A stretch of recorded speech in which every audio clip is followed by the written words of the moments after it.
নমস্কার, কেমন আছেন আপনারা সবাই? দ্য মিলিটারি ফ্যামিলির আরেকটি ভ্লগে আপনাদের স্বাগত জানাই। সকালবেলায় ছেলেকে নিয়ে একটু উঠোনে হেঁটে বেড়াচ্ছিলাম। এখানে এত সুন্দর রোদ দিয়েছে না, আর সকাল সকাল স্নান করে কিন্তু রোদে বসতে বেশ মজাই লাগে। আর এদিকে শ্বশুরমশাই গিয়েছিলেন মাংস আনতে, মানে খাসির মাংস। আজকে আমার বাবা এবং আমার মামা আসবে। কথাটা তো বললাম স্নান করে রোদে বসতে ভালো লাগে, তবে আজ কিন্তু আমার একদমই স্নান হয়নি।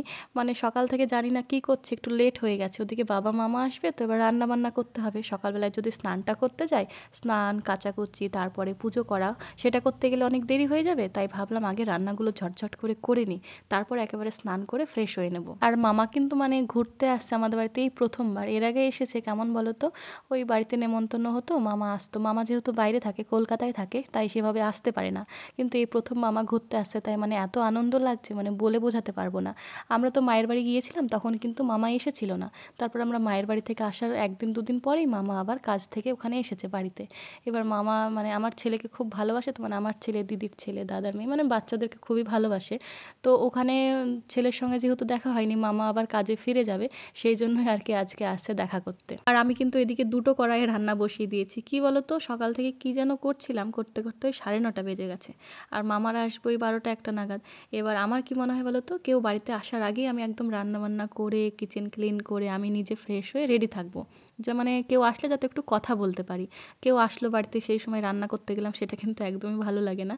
সেটা ভেবেই আমি ভাবলাম যে না, তাড়াহুড়ো করে রান্নাটা করি। তাই এদিকে দুটো মানে কড়াই ধরিয়ে দিয়েছি। একটা ছোট কড়াই, যেগুলো হচ্ছে আর কি ডাল, একটু চাটনি, এগুলো আগে এক সাইডে করে নিচ্ছি।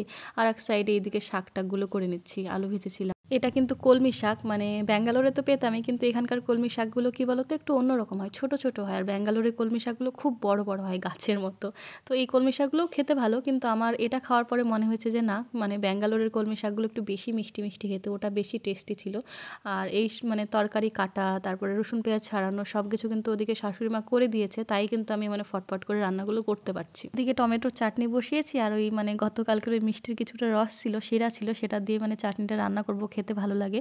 তো মা বলছে একটু টক টক করো, মানে খুব বেশি মিষ্টি করো না। আমি দেখলাম মিষ্টি শিরা তো দিয়ে দিয়েছি, বরং একটু লেবু চিপে দিই, সেটাতে বেশি টেস্ট, মানে টকও লাগবে আবার মিষ্টিও লাগবে। ওদিকে চিকেন কষাতে দিয়ে কিন্তু ছেলেকে স্নান করিয়ে দিয়েছিলাম। আবার চিকেন মানে জল ফুটতে দিয়ে, মানে ঝোলটা ফুটতে দিয়ে আমি আবার স্নান করে আবার পুজো করতে চলে এসেছি। মাকে বলেছিলাম যে তুমি একটু দেখো, মানে নাড়িয়ে দিও, কিন্তু গ্যাসটা অফ করো না। কি বলো তো, চিকেন মাটন এমন একটা জিনিস, তো যত সময় নিয়ে রান্না করবে লো ফ্লেমে, তত কিন্তু বেশি টেস্ট হবে। তো আমি দেখলাম জল একটু বেশি দিয়েছিলাম, আস্তে আস্তে ওটা ফুটতে থাকুক, ততক্ষণ আমি স্নান পুজোটা মানে করে ফেলি। এখন কিন্তু ওই 12:30 বেজে গেছে। এখন আমি মানে একটু রিল্যাক্স হয়েছি যে স্নান পুজোটা হয়ে আসলো, ওদিকে রান্নাটাও হয়ে এসেছে, শুধু কিচেনটা ক্লিন করাই বাকি আছে। তো এখন বাবা মামা চলে আসলে আর কোনো অসুবিধা নেই, ওদেরকে বসতে দিয়ে আমি ওটুকু করে নিতে পারবো। তবুও মনের মধ্যে হচ্ছে যেন ওরা আসার আগে আমি সব কিছু কমপ্লিট করে ফেলি। মাকে আবার ফোনও করেছিলাম যে বাবারা বেরিয়েছে কিনা। মা বললো যে হ্যাঁ, অনেকক্ষণ আগেই বেরিয়ে গেছে, তবে বাবা আর মামা স্কুটিতে আসছে, তো তাই একটু সময় লাগবে। মানে আমাদের বাড়ি থেকে শ্বশুরবাড়ি আসতে স্কুটিতে আসলে ধরো 1 ঘন্টা সময় লাগে। এবার বাবারা যেহেতু আছে দুজন, আর শীতের সময় একটু আস্তে স্কুটি চালাবে, তো 1.5 ঘন্টা তো লেগেই যাবে। আমি দেখলাম ঠিক আছে, এবার আমি রিল্যাক্সে কাজ করি, ওরা যখন আসছে আসুক। আর আমাদের জীবনে মামা মামির কিন্তু অনেক অবদান আছে। অবদান বলতে কি বলতো, মামা না, মামা তো বাইরেই থাকে, কাজেই থাকে, কিন্তু মামি, মানে মামি জিনিসটা কি বলতো, আমাদের মামি কিন্তু মামি নয়, সত্যিই মানে খুব ভালো একটা মানুষ। ছোট থেকেই মানে আমাদের, যেহেতু আমার মায়ের বাড়িটা মামার বাড়ির পাশেই, তো ছোট থেকেই কিন্তু আমরা মামার বাড়িতেই মানে থাকি না, কিন্তু যাওয়া আসা করি, একদম পাশাপাশি যেহেতু বাড়ি। তো মামি আমাদের কিন্তু কোনো সময় বিরক্ত ভাবা বা কিছু এরকম কিচ্ছু করেনি। মানে অনেক হেল্প করেছে, বলে বোঝানো যাবে না, সত্যিই অনেক হেল্প করেছে। এখন তো বড় হয়ে গেছি, এখন কিন্তু সেই জিনিসগুলো মনে পড়লে সত্যিই ভালো লাগে যে না, নিজের মানুষ বলেও কিছু হয়। তারা যখন আমাদের অসময়ে আমাদের হেল্প করেছে, তখন মানে সেই কথাটা আমাদের মানে সারা জীবন মনে রাখতে হবে, মানে মনে রাখাটাই উচিত। ভুলে যাওয়া কিন্তু একদমই উচিত না। বড় হয়ে গেছি বলে যে সব ভুলে যাব, এমনটা কিন্তু করা উচিত না। আর আমার আরেকটাও মামি আছে, মানে আমাদের বড় মামি হয়, সেও কিন্তু আমাদের অনেক হেল্প করেছে ছোটোবেলায়, যেমন শাসনও করতো, তেমন কিন্তু ভালোবাসতো। আর মামির ছেলে মানে আমার একজন দাদা, ও এখন চাকরি করে, কিন্তু ছোটোবেলায় আমাদের এত ভালোবেসেছে, এত মানে খেয়াল রেখেছে, চাকরি পাওয়ার পরেও কিন্তু ভুলে যায়নি আমাদেরকে ঘুরতে নিয়ে যাওয়া, তারপরে তারপরে ড্রেস কিনে দেওয়া, পরীক্ষার সময় জুতো কিনে দিয়েছিল আমাকে, জ্যামিতি বক্স কিনে দিয়েছিল, সেই কথাগুলো কিন্তু খুব মনে পড়ে আর খুব ভালো লাগে। আর নিজের বাবা মা দাদা দিদি এদের কথা আর কি বলবো, এরা তো নিজেদের মানুষ, এরা কিন্তু নিজের হাতেই আমাদের জীবনটা গড়ে দেয়। মানে এদের নিয়ে সুনাম করার কিছুই নেই, সবার বাবা মা সবার দাদা দিদি সবার কাছেই খুব প্রিয়। এখন কি হয় বলো তো, এখন তো সবার মানে বিয়ে হয়ে গেছে, তো সবাই সবার সংসার নিয়েই ব্যস্ত। এখন কিন্তু এটা ভাবা উচিত নয় আমাদের যে বিয়ে হয়ে গেছে ভুলে গেছে, এই জিনিসটা ভাবা উচিত নয়। আমি যেমন বিয়ে হয়ে এসেছি, আমি যেমন ব্যস্ত হয়ে গেছি, তেমন সবাই সবার সংসারে ব্যস্ত হয়ে আছে। তবে ওই ছোটোবেলার যখন কথাগুলো মনে পড়ে তখন কিন্তু মন খারাপ করে। হ্যাঁ, ছোটোবেলার দিনগুলো কিন্তু খুব সুন্দর ছিল। আর এখন যত বড় হচ্ছে সবাই সবার নিজের কাজে ব্যস্ত হয়ে পড়ছি। আর এইসব সম্পর্কগুলো কি বলতো, এইসব সম্পর্কগুলো কিন্তু কোনো দিনই নষ্ট হয় না। মনের কোণে কোথাও না কোথাও ভালোবাসাগুলো থেকেই যায়। যখনই ছোটোবেলার কথা মনে পড়ে তখনই কিন্তু খুব মজা লাগে আর মনটাও খারাপ হয়ে যায় যে বাহ, ছোটোবেলার দিনগুলো কত সুন্দর কাটিয়ে এসেছি আমরা। আর আমাদের ভালো থাকার মধ্যে কিন্তু কোনো রকম বিলাসিতা ছিল না। আমাদের ভালো থাকার মধ্যে যতটুকু ছিল ততটুকু ছিল মন থেকে, কোনো টাকা পয়সার কিছুই ছিল না। যেহেতু আমরা মধ্যবিত্ত ফ্যামিলি থেকে বিলং করতাম, তো সেই সব দিনগুলো কিন্তু একদম পিওর ছিল। তো চলো, ছোটো মুখে অনেক বড় বড় ডায়লগ দিয়ে দিলাম, সেসব ছাড়ো। আর এই যে দেখছো ভাস্কগুলো, এগুলো কিন্তু আমি মেলা থেকে এনেছিলাম। ওই যে বলেছিলাম না সেই দিনকে মেলায় গিয়েছিলাম, সেই দিনকে কিন্তু এইসব জিনিসগুলো কেনার জন্যই গিয়েছিলাম। আর কি বলো তো, মেলায় গেলে কী হবে বলো তো, একসঙ্গে অনেক জিনিস দেখতে পাওয়া যায়, তো যেটা মন চায় নিয়ে নেওয়া যায়। তো আমি এগুলো নিয়েছিলাম, মানে এই ছোটো ছোটো এই গাছগুলো আমি আর হাজব্যান্ড মিলে দুজন গিয়েছিলাম, তো দুজনেই পছন্দ করে নিয়েছিলাম। আর এগুলো নিয়ে যাব, মানে ওই ব্যাঙ্গালোরে নিয়ে যাব। আমি যেহেতু রান্নার ভিডিওগুলো করি, তো সেখানে মানে পিছনে একটু ডেকোরেশনের জন্য এগুলো নেওয়া হয়েছে। আর এই যে বড় গাছটা দেখছো, এটা আমাদের ডাইনিংয়েই থাকবে। এটা হাজব্যান্ড মানে বললো যে এটা বাড়ির জন্যই নিয়ে নিই। আমি বললাম চলো ওটা নিয়ে নিই, ডাইনিংয়ে রাখা হবে, খুব ভালো লাগবে। মানে একদম ফাঁকা ফাঁকা হয়ে থাকে তো ভালো লাগে না। আর আজকে এই রবিবারে বসে ভয়েসটা করছি, আজকেই হয়তো মেলাটা শেষ, আমরা কিন্তু যাব। তোমরা গেলে কিন্তু কমেন্ট করে জানিও, আজকেই হয়তো মনে হয় শেষ হয়ে যাবে, আমি শিওর না, তবে শেষ হয়ে যাবে। আর এদিকে দেখো মানে এক হাঁড়ি জল গরম বসিয়ে দিয়েছি। এই যে বিরক্তিকর কাজ, মানে শীতের সময় ঠান্ডা জল তো একদম খাওয়া যায় না, তাই বারবার জল গরম করার থেকে আমি কি করি বলো তো, একবারে এক হাঁড়ি জল বসিয়ে দিই, যেখানে যেখানে ফ্লাক্স থাকে সেখানে সেখানে ভর্তি করে দিই। মোটামুটি সব কাজই হয়ে গেল। ওদিকে কিন্তু বাবারা এখনও আসতে পারেনি। তো চলো তোমাদের দেখাই কি কি রান্না করেছি। এখানে আলু ফুলকপির তরকারিটা একটু কষা কষা করে রান্না করেছিলাম। আর এখানে ছিল ওই কলমি শাক আর আলু ভাজা। আর তারপরে করেছিলাম, এখানে আছে চাটনি, ওই যে বললাম না মিষ্টি শিরা দিয়ে চাটনিটা বানিয়েছিলাম। অল্পই বানিয়েছি, যেহেতু রাত্রিবেলা আবার আমাদের বউ ভাতে নেমন্তন্ন আছে, তাই সব কিছু অল্প অল্প করেই করা।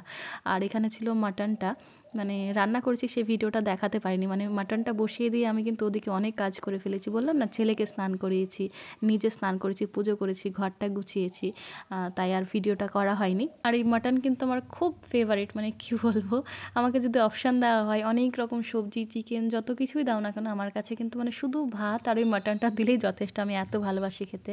আর ওদিকে ভাত আর এদিকে এই মুগের ডালটা করেছিলাম চাপ চাপ করে।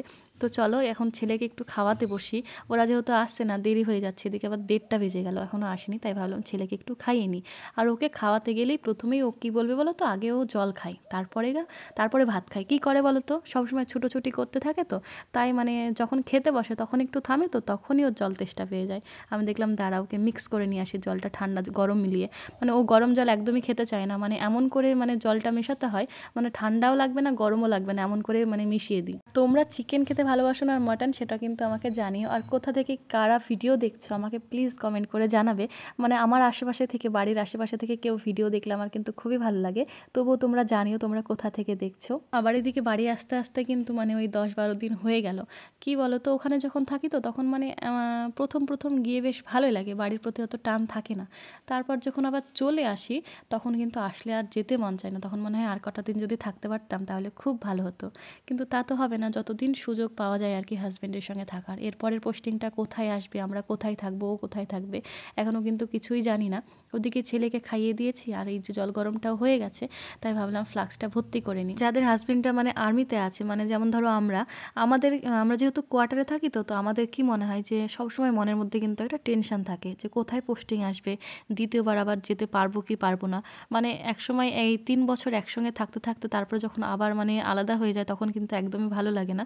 তাই সবসময় মনের মধ্যে মানে ভগবানকে ডাকতে থাকি, ভগবান পোস্টিংটা কিন্তু ঠিক জায়গায় দিও, মানে মানে আমরা যাতে সঙ্গে থাকতে পারি। শুধু আমি বলি না, সবার ওয়াইফদেরই কিন্তু এরকমই মনে হয়। আর এখন যেহেতু সঙ্গে থাকি তো তাই কিন্তু বাকিদের কষ্টটাও বুঝি, মানে যারা আবার একদমই যেতে পারে না, ওই 3 মাস পর পর ওই 1 মাসের ছুটিতে আসে। আর ছুটি কি, মানে যেতে আসতেই তো 5-6 দিন হয়ে যায়, ওই ধরো 24 দিনেরই ছুটি, 24-25 দিনের। তো মানে তাদের কথা যখন ভাবি সত্যিই খারাপ লাগে যে কীভাবে মানে থাকে। আমরা তো তাও সুযোগ পাচ্ছি থাকার, যারা মানে একদমই কোয়ার্টার পায় না তাদের কিন্তু খুব মুশকিল হয়ে যায়। আর ওদিকে কিন্তু বাবারা চলে এসেছে আর আমি এদিকে চাটা করে নিচ্ছি। কি বলো তো, মানে শ্বশুরবাড়িতে হাজব্যান্ড থাকবে না, সেখানে একভাবেই 3 মাস 4 মাস থাকা, তারপরে হাজব্যান্ড আসবে আবার 1 মাস না হতেই চলে যাবে। এই যে মানে সময়টা না, মানে এই যে সময়গুলো যায় যাদের মানে হাজব্যান্ডরা বাইরে থাকে বা ফৌজে থাকে, বাইরে চাকরি করে, তাদের ক্ষেত্রে কিন্তু এটা মানে খুব কষ্টকর হয়ে ওঠে। মানে একা একা শ্বশুরবাড়িতে থাকা কিন্তু খুব কষ্টের, যারা থাকে তারাই বোঝে। কিন্তু কিচ্ছু তো করার নেই, মানে এমন তো হবেই, হাজব্যান্ডরা তো বাইরে থাকবেই, না হলে টাকাটা ইনকাম হবে কী করে, সংসারটা চলবে কী করে। আর ওয়েস্ট বেঙ্গলে তো কোনো কাজ কাম নেই বললেই চলে। যারা চাকরি পেয়ে গেছে তারা তো খুব ভালো আছে, আর যারা পায়নি তারা কিন্তু ভীষণ প্রবলেমে পড়ছে। আর আমাদের বাচ্চাদের আবার কী হবে একসময়, মানে সেটা ভাবতেই কিন্তু ভালো লাগে না যে আদৌ আমরা ওয়েস্ট বেঙ্গলে থাকতে পারবো কি পারবো না। বাবাদেরকে ওইদিকে চাটা দিয়েছিলাম, দেখলাম চাটা ওরা খাক, ততক্ষণ আমি ভাত টাতগুলো রেডি করে নিই। এদিকে প্রায় আবার 2-2:30 বেজে গেল, মানে অনেক লেট হয়ে গেছে, মানে গাড়িতে হয়তো কোনো সমস্যা হয়েছিল সেই জন্য লেট হয়ে গেছে। তো আমি দেখলাম তাড়াতাড়ি খাবারগুলো বেরিয়ে দিই, ততক্ষণ ওরা চাটা খেয়ে নিক। আর আমার বাবা এমন একটা মানুষ, মানে এক জায়গায় কিন্তু বেশিক্ষণ থাকতে পারে না। আমার বাড়ি আসলে খুব জোর 2 থেকে 1 ঘন্টা, তার বেশি থাকতে পারে না। মানে আমার বাড়ি বলে না, সবার বাড়িতেই তাই। ওরা কিন্তু ওদিকে খাওয়া দাওয়া করে আবার বেরিয়ে গেছে, এখন বাজছে ওই 4টে মতো, 3:30 4টে মতো। আর এদিকে ছেলে এখন ফুটবল খেলতে শুরু করেছে, মানে দুপুরটা তো পেরিয়ে আসলো, তাই ভাবলাম আজ আর ঘুমাবো না, ওকেও ঘুম পাড়াবো না। মানে রাত্রিবেলা আবার বিয়ে বাড়ি যাওয়া আছে, তো দুপুরে যদি ও না ঘুমোয় তাহলে 8টা না বাজতেই ঘুমিয়ে যাবে, আর ঘুমটা খুব মানে ভালো ঘুমাবে। মানে আমরা বিয়ে বাড়িতে গেলেও কিন্তু কিছুই জানতে পাবে না, তাই এদিকে খেলাধুলো করে ওকে কিন্তু ক্লান্ত করানো হচ্ছে। তারপরে যে রাত্রিবেলায় ছেলে ওদিকে ঘুমিয়ে গেছে আর আমি পুরো রেডি হয়ে নিয়েছি যাওয়ার জন্য বৌভাতে। তো বিয়ের ভ্লগ আর কোনো কিছু শেয়ার করব না। তো চলো আজকের মতো এই পর্যন্তই, তোমরা ভালো থেকো, সুস্থ থেকো, আজকের মতো চলি, টাটা।